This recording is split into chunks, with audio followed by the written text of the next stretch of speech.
నెలల తరబడి ఎన్ని మందులు వాడినా మీ మోకాల నొప్పులు తగ్గట్లేదా? ప్రాణ పెయిన్ క్లినిక్ లో అత్యాధునిక చికిత్స. అభివృద్ధి వైపు అడుగులు వేయాలంటే అనవసరపు ఖర్చులు కూడా తగ్గించుకోవాలనే నిర్ణయానికి వచ్చింది ఏపీ ప్రభుత్వం. అసలే ఆర్థిక ఇబ్బందుల్లో కొట్టుమిట్టాడుతున్న రాష్ట్రంలో పరిస్థితులు అదుపులోకి వచ్చే వరకు ఖర్చులు నియంత్రణలో ఉండాలని ఆదేశించింది.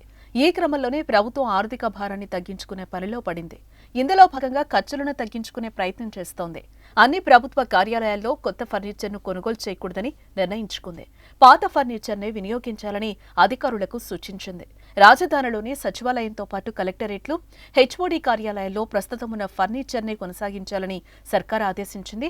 కొత్త ఫర్నిచర్ కొనుగోలుపై నిషేధం విధించింది.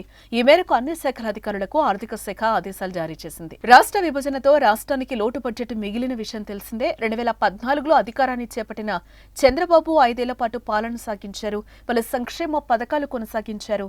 2019లో అధికారంలోకి వచ్చిన వైఎస్ జగన్మోహన్ రెడ్డి సంక్షేమంపైనే ప్రధానంగా దృష్టి సారించారు. 2,70,000 కోట్లకు పైగానే వివిధ పథకాలకు అందజేశారు. దీంతో రాష్ట్రం మరింత అప్పుల ఊపిలోకి కూరుకుపోయింది. ఇటీవల జరిగిన ఎన్నికల్లో కూటమి ప్రభుత్వం మళ్లీ అధికారంలోకి వచ్చింది. అయితే పాలన సాగించాలంటే అప్పులు మరింత భారంగా మారడంతో ఖర్చులు తగ్గించుకోవాల్సిందేనని నిర్ణయించుకుంది. ఈ మేరకు ప్రభుత్వ కార్యాలయాల్లో కొత్త ఫర్నిచర్ కొనుగోలుపై నిషేధం విధిస్తూ ఆదేశాలు జారీ చేసింది. ఇటీవల డిప్యూటీ సీఎం పవన్ కళ్యాణ్ కూడా తన ఆఫీసులో ఫర్నిచర్ అవసరమైతే తానే కొనుగోలు చేసుకుంటారని కూడా చెప్పారు. తమ శాఖలో అప్పులు ఎంతున్నాయో కూడా తెలియడం లేదు, అందుకే జీతం తీసుకోవడానికి కూడా మనసు రాలేదన్నారు.